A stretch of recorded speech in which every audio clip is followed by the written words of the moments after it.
Penstock blowout is doing to the budget and how they'll hold the fort.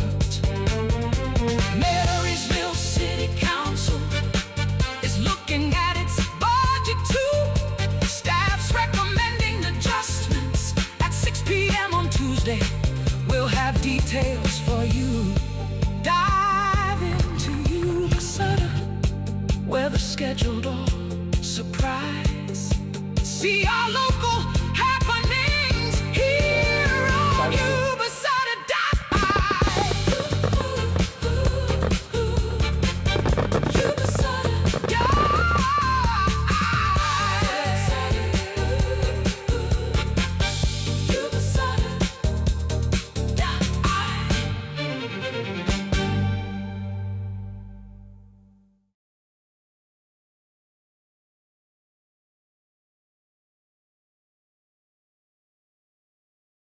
jurisdiction.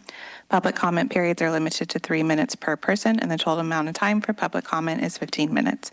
Persons participating by way of video conference or teleconference shall ensure their audio is muted at all times except when the board chair announces public comment periods.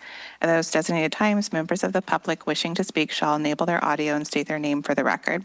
When multiple members of the public wish to speak, the clerk will determine the order of speakers and announce their names accordingly. To ensure proper conduct, the board reserves the right to mute the audio and video of any member of the public violating generally accepted principles and decorum of official public meetings. We do not have any in person. Is there any virtual public comment? None.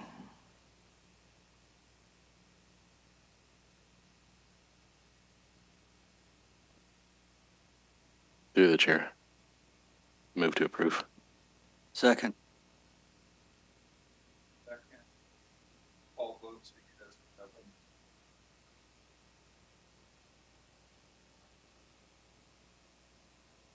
Director Bishop? Yes. Director Bradford, absent. Director Vasquez? Yes. Director Fuhrer, absent. Director Messick? Yes. Director House? Yes. Director Matthews? Yes. Thank you.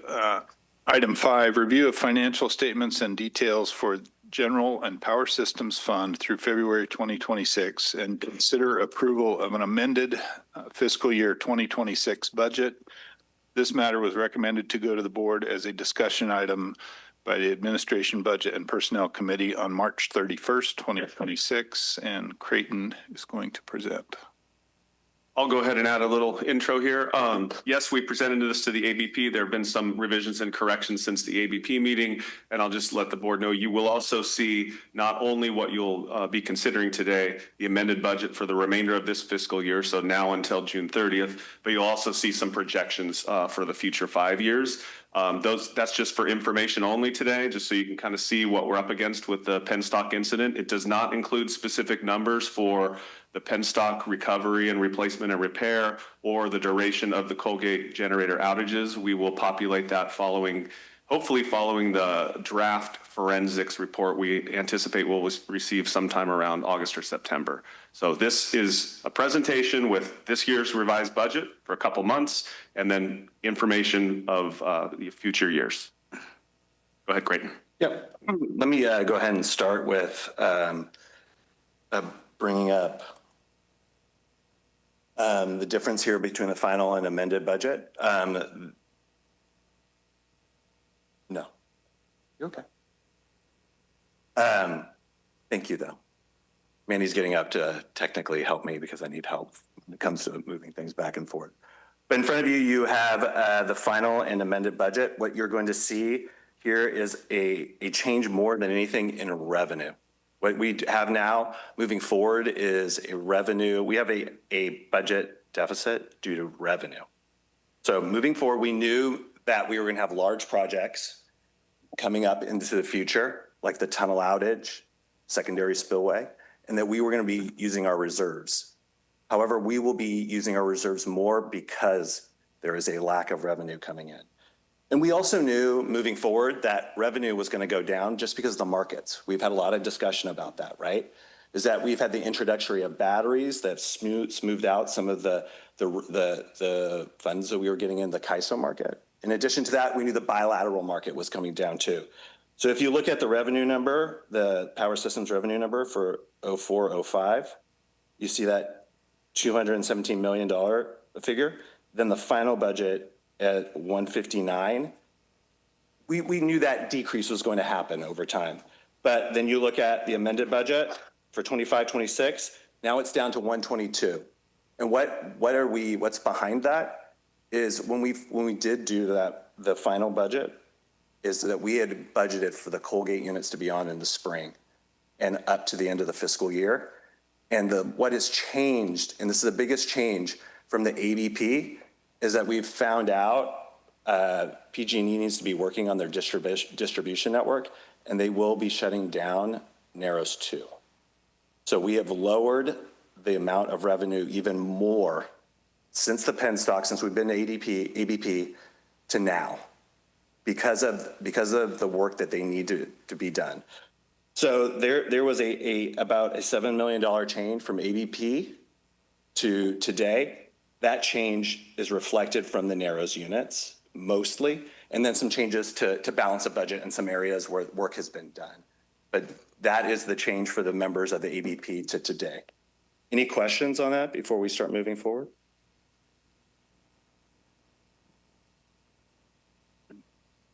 All right. All right, so what are the biggest changes here? Again, I've already covered number one. It's going to be revenue. The assumptions here moving forward is the reason why we had to decrease it is losing the March to June revenue for Colgate. And then the Narrows units, like I explained before. We have an increase in the power system expenses of $9 million. Those are for the incident and the recovery so far. And then we've decreased work that was going to happen after the Penstock project was done. There was going to be additional work that work is just putting off into the future, right? There's savings this year, but that's work that the power systems is going to be doing in the future. On the general fund side, we have a decrease in grant revenue, and actually this amended budget was a perfect opportunity to do it. We budgeted some projects that, just to be conservative for this year, that really we knew were probably going to happen next year. So those projects in front of you right now were the new fish screen and the Nature Like Fishway. So that's why you have a decrease in revenue, and then if you look down there, you see a decrease in expenses as well. Those will be moving on to the future, but we have made decreases in operating budget as well. So you see through information systems, land management, admin, communications, and some legal fees and vehicle costs, we've cut $2 million. And then general fund capital projects have also decreased as well. And you see those in front of you. The Hallwood, Marysville headquarters, the new Bullards Bar secondary spillway, and those have just been put off for the time being. Any questions on that? And so these last two slides really are showing you what's driving that amended budget and those changes in the amended budget and the assumptions that were made in that amended budget. So in front of you are some of these slides that you had seen at ABP and what you've seen before. And really what it's showing you here is the decrease in revenue, right? You see that through March through June. But I want to put a positive spin on this too, is that how well we were doing before we did that work. And that's helped us out being able to use reserves. So you see those months, July, August, and September. And we knew those were going to be strong months because that was the end of the really strong bilateral market that we were in on the electricity side. And Director House, we are working on a system to show in the future what we are missing as well, like you've discussed. Andy and I are putting together something like that. Any questions on that? But that summer was really driven by those bilateral contracts, and what's behind those bilateral contracts is RA, carbon free, and in addition to that, the RECs.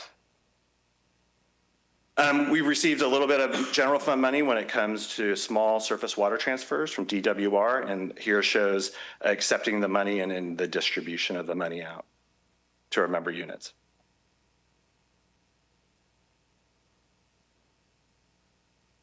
And then you have agency expenses as well, and this just shows the expenses during the tunnel outage and then the fall in the expenses there in February.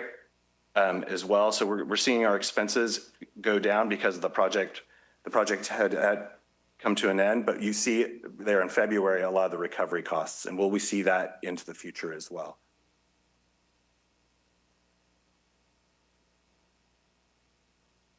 And then what we have is the operating revenue, our revenue that's coming in addition to expenses. And you can see over time, just because of the Colgate units being down, our revenues were lower than our expenses over that time. And our expenses were up because we were doing the tunnel outage at the time.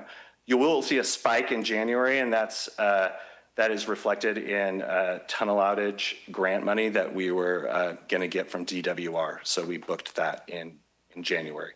And we have some additional funds coming in for reimbursable grants here in the near future, which will be very helpful for our cash flow situation.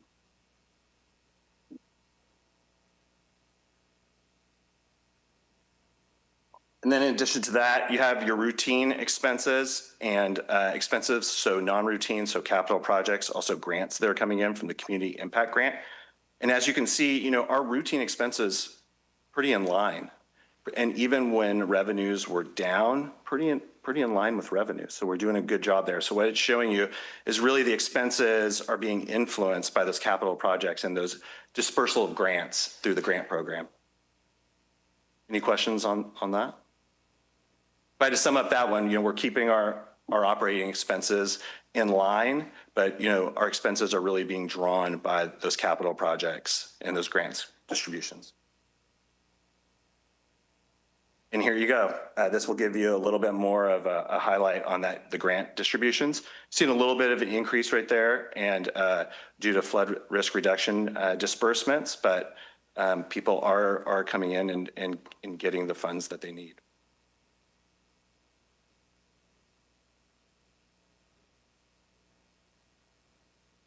And here we go. So here's the activity over time, and this is showing how much we are bringing into the reserves or drawing from the reserves.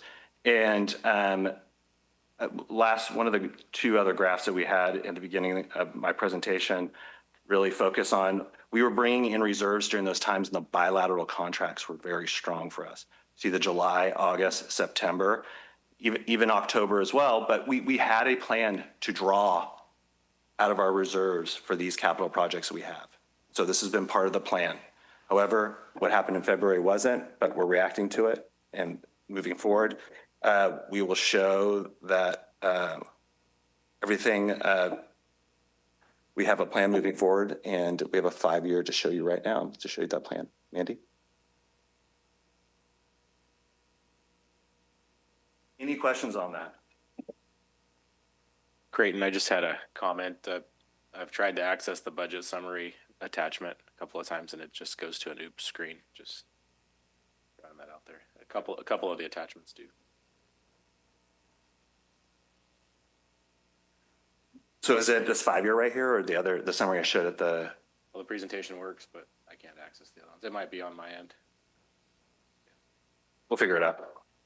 All right, right in front of you right now, you have a 5-year forecast. And really what I want you to focus on is the amended budget. So if you look at it over time, this forecast are making some assumptions. Those assumptions are up in the left-hand corner.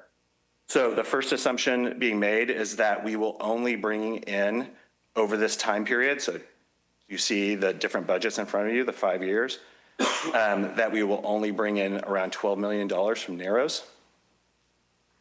The second one is that we will not bring in a water transfer. And the other is that we will hold on to our full reserves that we've set aside. And so that is kind of like the worst case scenario. And in that worst case scenario, and as you can see, and let me move it because you can't see the bottom really effectively, let me move it, is that the agency is drawing from its reserves over time, but has available cash until 29/30 in the worst case scenario.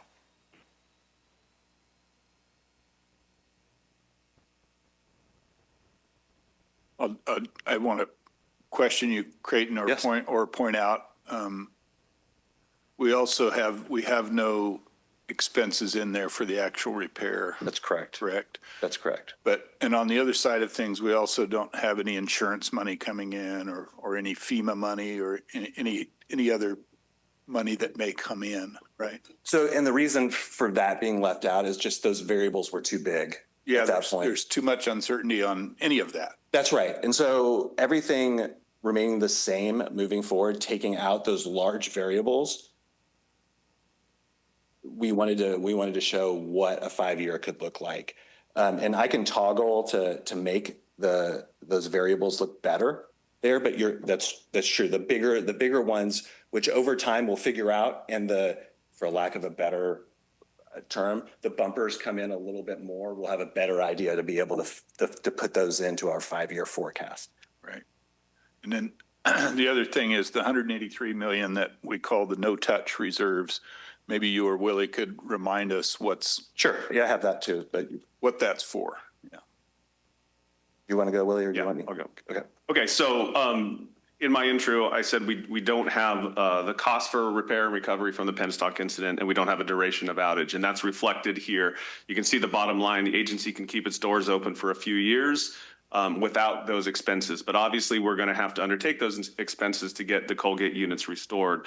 I'll touch on the reserves because you asked for it directly, then I'll get to our plan to show you those costs in the coming months. So first off, we do have what we call no-touch reserves. It's currently authorized to retain $183 million of no-touch reserves. However, the incident itself is a circumstance where we would touch those reserves. So right now we have operational reserves that we can pull from to get through this fiscal year. So we can get through, let's say, mid-April where we're at now to the end of June, or the end of this fiscal year with our operational reserves. When we come back to you with the 26-27 budget, so we will work on that in the month of May, and we will bring that to the ABP and then to the full board by the end of June. We will propose revisions to the reserves policy. We don't have those details laid out here, but it will propose pulling money from those no-touch reserves to allow us a cushion and to allow some money to continue our recovery efforts. So that's the plan for the next few months. And then, like I mentioned in the intro, then we should know basically what the repair will consist of once we get the forensics draft report, hopefully in August or September.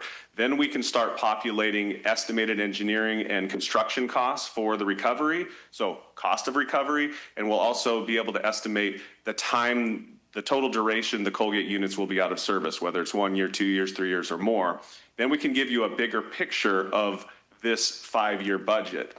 What that will do is that will determine how much money we need to go get or borrow or contract for future generation sales. So I know the picture is unclear today. It's unclear because there are so many variables. To get to Creighton's point here, putting variables that are so unknown on the screen today would not serve us a good purpose. They would give us a false sense of security.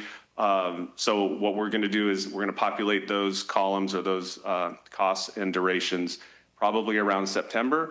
This next fiscal year, the 26-27 fiscal year, we'll probably see many more budget adjustments or budget updates. I'll remind the board that normally we bring the fiscal year budget in the month of June for the following July through June. And then we do a major amendment normally in December for the remaining 6 months. In the coming fiscal year, the 26-27 fiscal year, we will probably come to this board several times, 3 to 5 times. And we will do that because we're gaining more knowledge or more certainty about the costs and the duration of the recovery of the Colgate unit. So expect the 26-27 fiscal year to be full of budget updates, full of additional information, of which we don't have much today, other than we're showing you we can keep the doors open for several years, but we're going to have to get creative for revenue coming in, either borrowing or selling future generation revenue. So Creighton, that's the color I wanted to add. Yeah, no, anything else? That's perfect. And those no touch currently are coming from your power systems operating reserve, your power systems emergency reserve, and the power systems energy sales risk reserve, and then your general fund operating reserve, your general fund emergency reserve, and then you got that general fund bond payment down there in the Plymouth Lake area. So those are the ones that are the no touch in that area. So, and like Willie said, without those other variables, this 5-year does show that we can keep the doors open, even when the variables, that we toggle over here off to the left are the worst case, right? We can keep the doors open. And there are, as we get more information on how much the project will be, there are vehicles out there and ways to try to bring in revenue. So we'll be looking into that as well. So I can toggle through that and show you what it would look like moving forward, but I really wanted to start with the worst case scenario to show you all those years that we could stay afloat during that time period. I don't think it's necessary unless another board member does. I would just like to add, this revised budget does include what we've previously discussed the last few board meetings, and that is any grant, outgoing grant from the agency to benefit the community that was executed prior to the incident, we're honoring. However, any grant that wasn't executed or hadn't started, generally in this revised budget, we're not moving forward with and don't plan to fund. There are a few that we're continuing to fund, and we're working with grantees to determine the details of those. What we are proposing is the least impactful kind of revision to our external grant funds. We'll have more details on that in subsequent board meetings, but I did want to call that out here that future grants that we hadn't executed or were in the works, we don't plan to fund, and that's simply because we need to retain those funds to recover from the incident. I have a question on that item in particular. So we have a grant for a bathroom in Brownsville that we're partially through it. We've done the septic, and all along pre failure, it was always kind of known that, hey, if it ends up costing more, we'll be able to help some more. Well, that's out the door now. So we've gone back to the drawing board. We've made the bathroom smaller. We have an engineering. The grant's going to expire, I believe, in June. There's $51,500 left, and we're trying to get that bathroom redesigned so we can finish it in budget. Can we extend that? I don't think we can have it done by June. Can we extend that grant out another 6 months or a year so we can actually get that bathroom completed? So I'll answer that by saying yes, for that specific grant, we can extend it. We're already, that kind of falls into the already executed underway grants, and it's very common for the grantees to take longer than anticipated. So I don't see that as a concern. So generally, yes. But that brings up the point that every grant is unique to itself. The grantee is unique. Sometimes there's other external public funds available. Sometimes there's match funds. Sometimes it's just completely our money, depending on the scope of the grant. What we will do is we will look at each grant individually, look at the benefits, look at the risks, look at the consequence of funding or not funding those grants. It is very difficult to put a blanket protocol on all of our external grants and say, this is what we're going to do. But we're going to operate under the premise that if a grant was executed prior to the incident, we're going to honor it. And if it's not, we won't. But there are dozens of scenarios similar to the bathroom in Brownsville that are unique that we'll analyze on a case-by-case basis. And the point there is to get the benefit to the community like they anticipated and like we expected. So we'll work through those, but in this particular instance, I see no reason we wouldn't extend that grant so they can complete the bathroom. And I appreciate them redesigning it to stay within budget. John, that's excellent. Yeah, thank you. All right, so part of the presentation, there is an ask here. So this is to adopt the amended budget. So the amended budget with revenues of $147,571,632, expenses of $206,735,216, with the use of reserves of $59,163,584. And again, that increase over time, as you see in the budget, we were planning on using reserves. This is just an increase due to a revenue issue because of the Colgate and now the Narrows units. So I'll entertain a motion. So moved. Second. All in favor? We'll need I guess a roll call vote. Sorry. Director Bishop, Yes. Director Messick, Yes. Director House, Yes. Director Fuhrer absent. Director Bradford absent. Director Matthews. Yes. Director Vasquez. Yes. Motion passes. Thank you, Creighton. Thank you.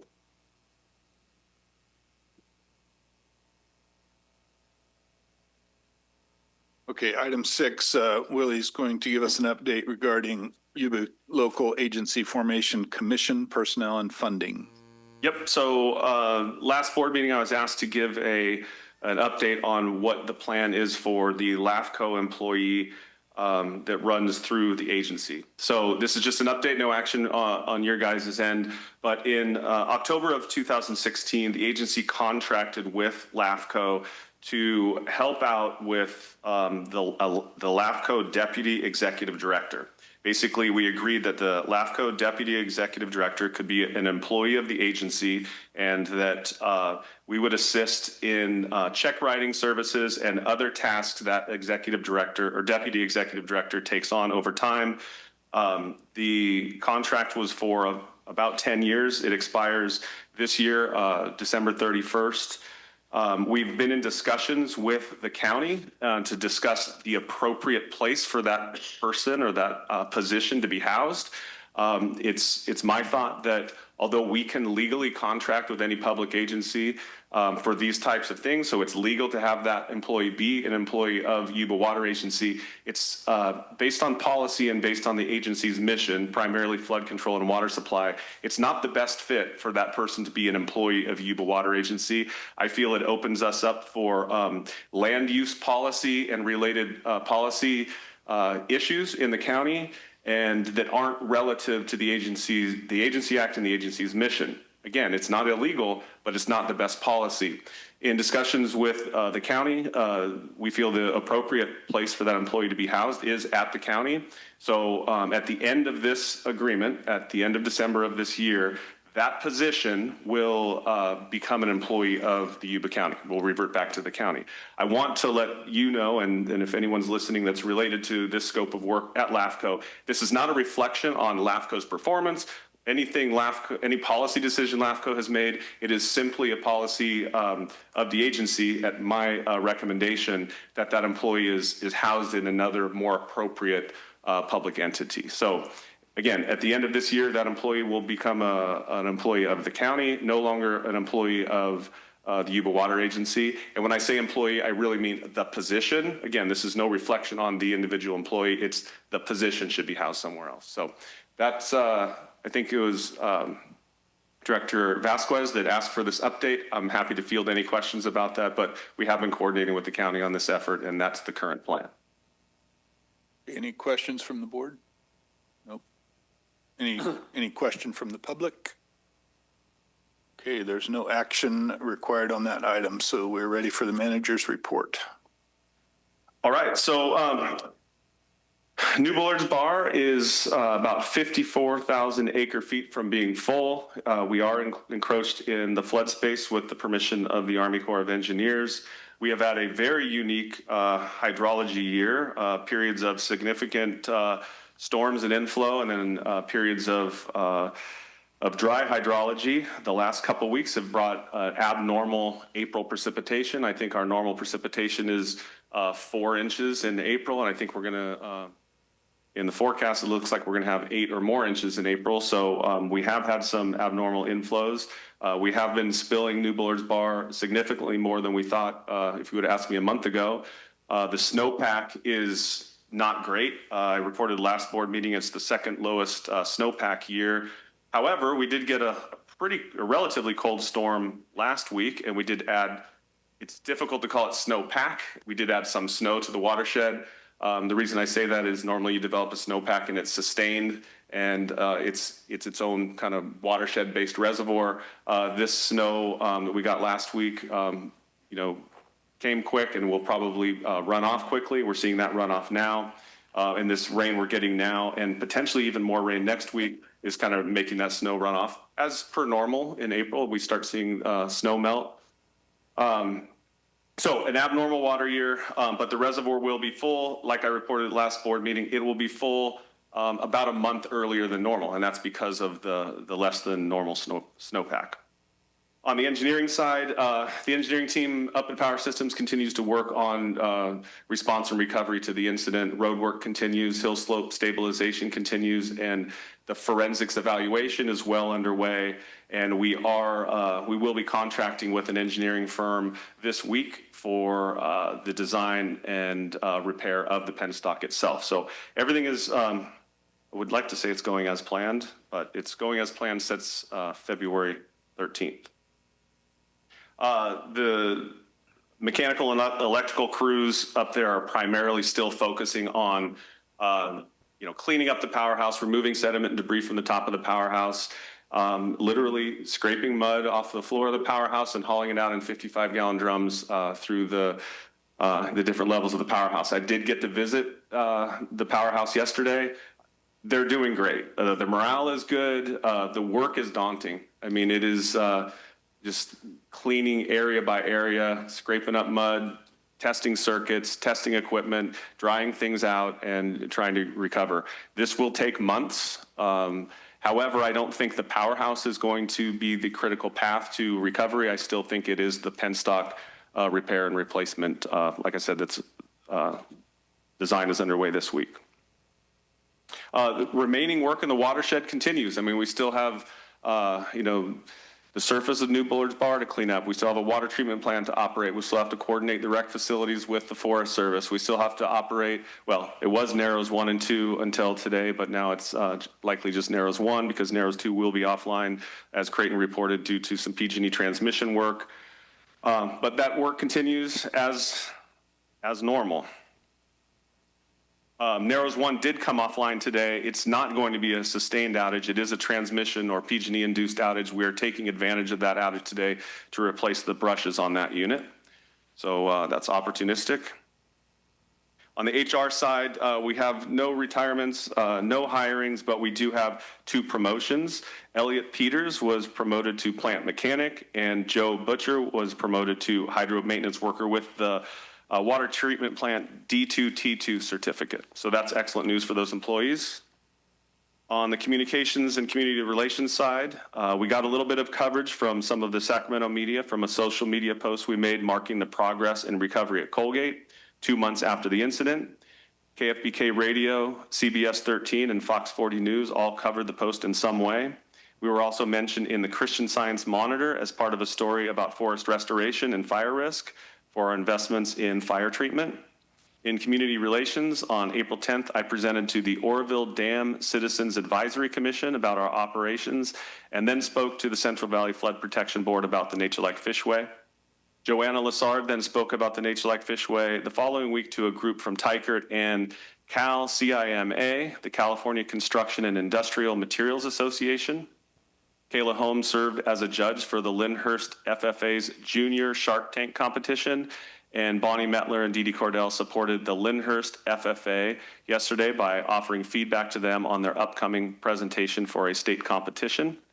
And our next meeting is May 5th. This is a meeting we would normally cancel due to the Aqua Conference. However, there are no board members attending the Aqua Conference, so that date is still available for a board meeting. We're holding that date for a board meeting. Those of us that do attend Aqua would be able to make it here for a board meeting, so if there are items that we need to attend to on May 5th, we will have a board meeting, so book that on your calendars. Just wanted to note that we normally would cancel that meeting. And that's all I have. Thank you. Andy, would you like to start?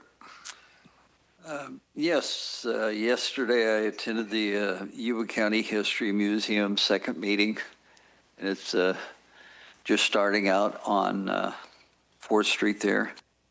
And we hope to get it up and running in the next 6 months. But other than that, nothing. Thank you. Rennick? Yeah, just annual reminder. I know we're not participating in sponsorships and things like that. So this year I'm buying a table at the Hallwood 4-H's spaghetti feed, and I want to invite you guys to come and attend, as be my guest if you can. So if anybody's interested, I'm going to be reaching out through email just to find out. I'm going to try to put a couple tables together of Yuba County staff and Yuba Water staff. So thank you. John? Let's see. My When Pigs Fly dinner for the Yuba-Sutter Sheriff's Aero Squadron's May 16th.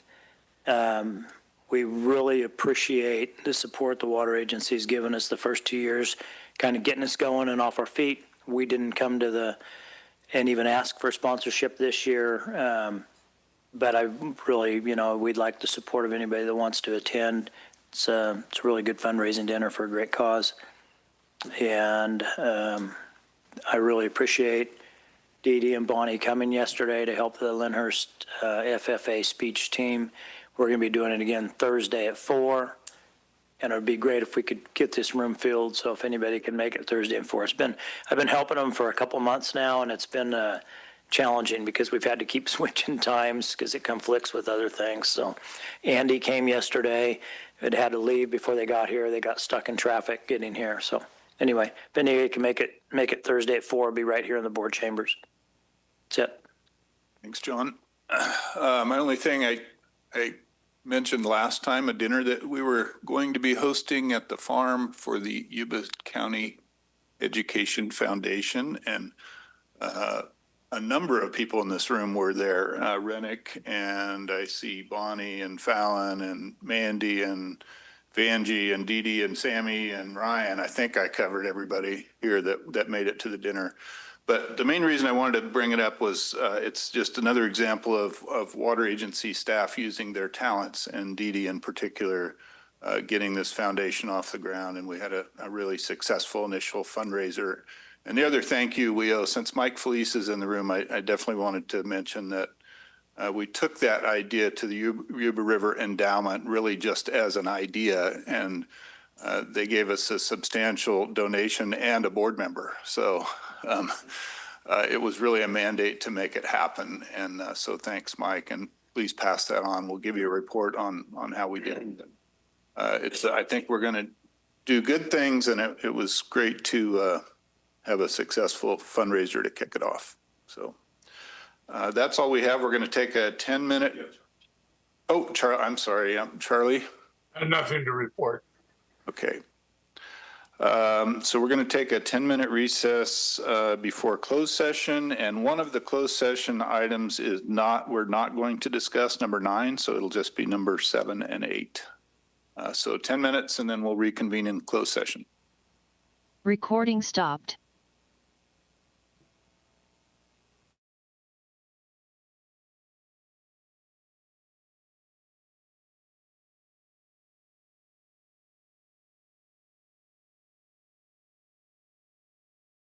Tuesday, government watch.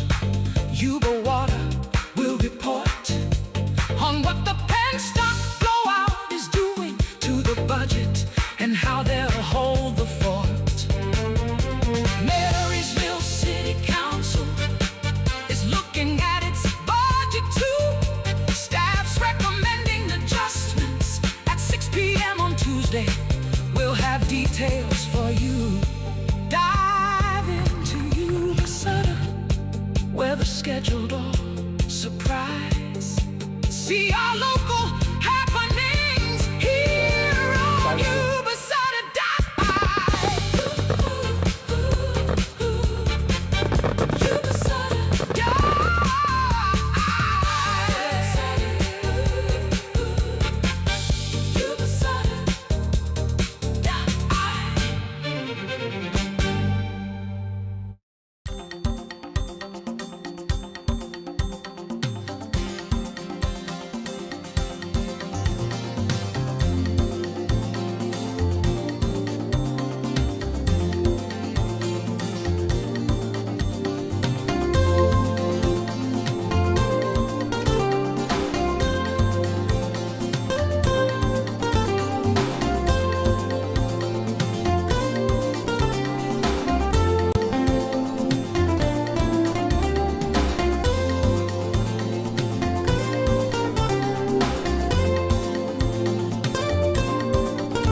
Facebook.com/live streaming YS. YouTube.com/@symbol